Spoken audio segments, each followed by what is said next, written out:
ஒபதியா தீர்க்கதரிசியின் புஸ்தகம் முதலாம் அதிகாரம். ஒபதியாவின் தரிசனம். கர்த்தராகிய ஆண்டவர் ஏதோமை குறித்து சொல்லுகிறது என்னவென்றால், எழும்புங்கள், அதற்கு விரோதமாக யுத்தம் பண்ண எழும்புவோம் வாருங்கள் என்று அறிவிக்க ஸ்தானாபதி ஜாதிகளிடத்தில் அனுப்பப்படும் செய்தியை கர்த்தர் சொல்ல கேட்டோம்.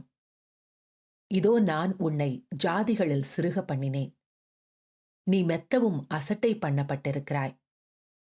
கன்மலை வெடிப்புகளாகிய உன் உயர்ந்த ஸ்தானத்திலே குடியிருந்து என்னை தரையிலே விழத் தள்ளுகிறவன் யார் என்று உன் இருதயத்தில் சொல்லுகிறவனே, உன் இருதயத்தின் அகந்தை உன்னை மோசம் போக்குகிறது.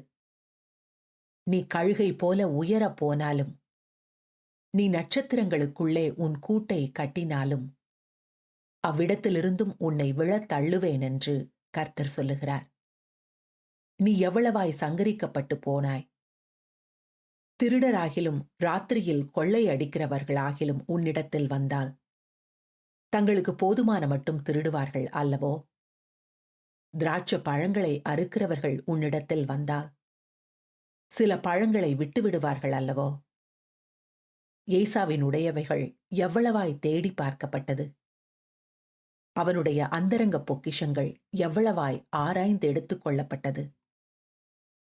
உன்னோடு உடன்படிக்கை செய்த எல்லா மனுஷரும் உன்னை எல்லை மட்டும் துரத்திவிட்டார்கள். உன்னோடு சமாதானமாயிருந்த மனுஷர் உன்னை மோசம் போக்கி உன்னை மேற்கொண்டார்கள். உன் அப்பத்தை சாப்பிட்டவர்கள் உனக்கு கீழே கண்ணி வைத்தார்கள். அவனுக்கு உணர்வில்லை.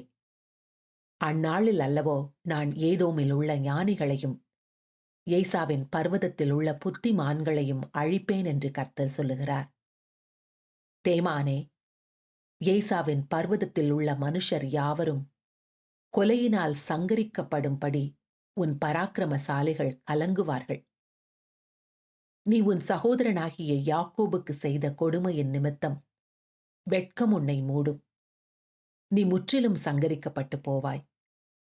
நீ எதிர்த்து நின்ற நாளிலும், அந்நியர் அவன் சேனையை சிறைப்பிடித்து போன நாளிலும், மறு தேசத்தார் அவன் வாசல்களுக்குள் பிரவேசித்து எருசலேமின் பேரில் சீட்டு போட்ட காலத்தில் நீயும் அவர்களில் ஒருவனைப் போல இருந்தாய். உன் சகோதரன் அந்நியர் வசமான நாளாகிய அவனுடைய நாளை நீ பிரியத்தோடே பாராமலும், யூதா புத்திரருடைய அழிவின் நாளிலே அவர்கள் நிமித்தம் சந்தோஷப்படாமலும், அவர்கள் நெருக்கப்படுகிற நாளிலே நீ பெருமையாய் பேசாமலும் இருக்க வேண்டியதாயிருந்தது. என் ஜனத்தின் ஆபத்து நாளிலே நீ அவர்கள் வாசல்களுக்குள் பிரவேசியாமலும், அவர்கள் ஆபத்து நாளிலே அவர்கள் அனுபவிக்கிற தீங்கை நீ பிரியத்தோடே பாராமலும், அவர்கள் ஆபத்து நாளிலே அவர்கள் ஆஸ்தியில் கை போடாமலும், அவர்களில் தப்பினவர்களை சங்கரிக்கும்படி வழி சந்திகளிலே நிற்காமலும், இக்கட்டு நாளில் அவர்களில் மீதியானவர்களை காட்டிக் கொடாமலும் இருக்க வேண்டியதாயிருந்தது. எல்லா ஜாதிகளுக்கும் விரோதமான நாளாகிய கர்த்தருடைய நாள் சமீபமாய் வந்திருக்கிறது. நீ செய்தபடியே உனக்கும் செய்யப்படும். உன் செய்கையின் பலன் உன் தலையின் மேல் திரும்பும். நீங்கள் என் பரிசுத்த பர்வதத்தின் மேல் மதுபானம் பண்ணினபடியே எல்லா ஜாதிகளும் எப்பொழுதும் மதுபானம் பண்ணுவார்கள்.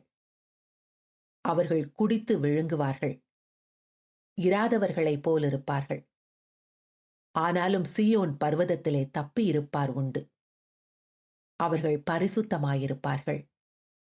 யாக்கோபின் வம்சத்தார் தங்களுடைய சுதந்திரங்களை சுதந்தரித்துக் கொள்வார்கள்.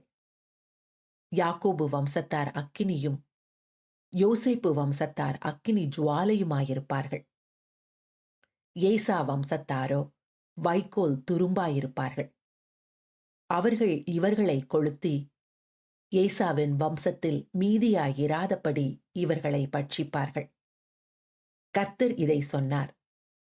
தென் தேசத்தார் ஏசாவின் மலையையும், சமனான தேசத்தார் பெலிஸ்தரின் தேசத்தையும் சுதந்தரித்துக் கொள்வார்கள்.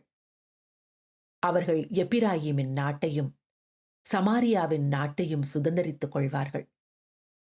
பெயமீன் மனுஷர் கீலேயாத்தையும் சுதந்தரித்துக் கொள்வார்கள். சர்பாத் மட்டும் கானானியருக்குள்ளே சிறைப்பட்டு போன இஸ்ரவேல் புத்திரராகிய இந்த சேனையும், சேப்பாராத்தில் சிறைப்பட்டு போன எருசலேம் நகரத்தாரும் தென்திசை பட்டணங்களை சுதந்தரித்துக் கொள்வார்கள். ஏசாவின் பர்வதத்தை நியாயம் தீர்ப்பதற்காக இரட்சகர்கள் சீயோன் பர்வதத்தில் வந்தேறுவார்கள். அப்பொழுது ராஜ்யம் கர்த்தருடையதாயிருக்கும்.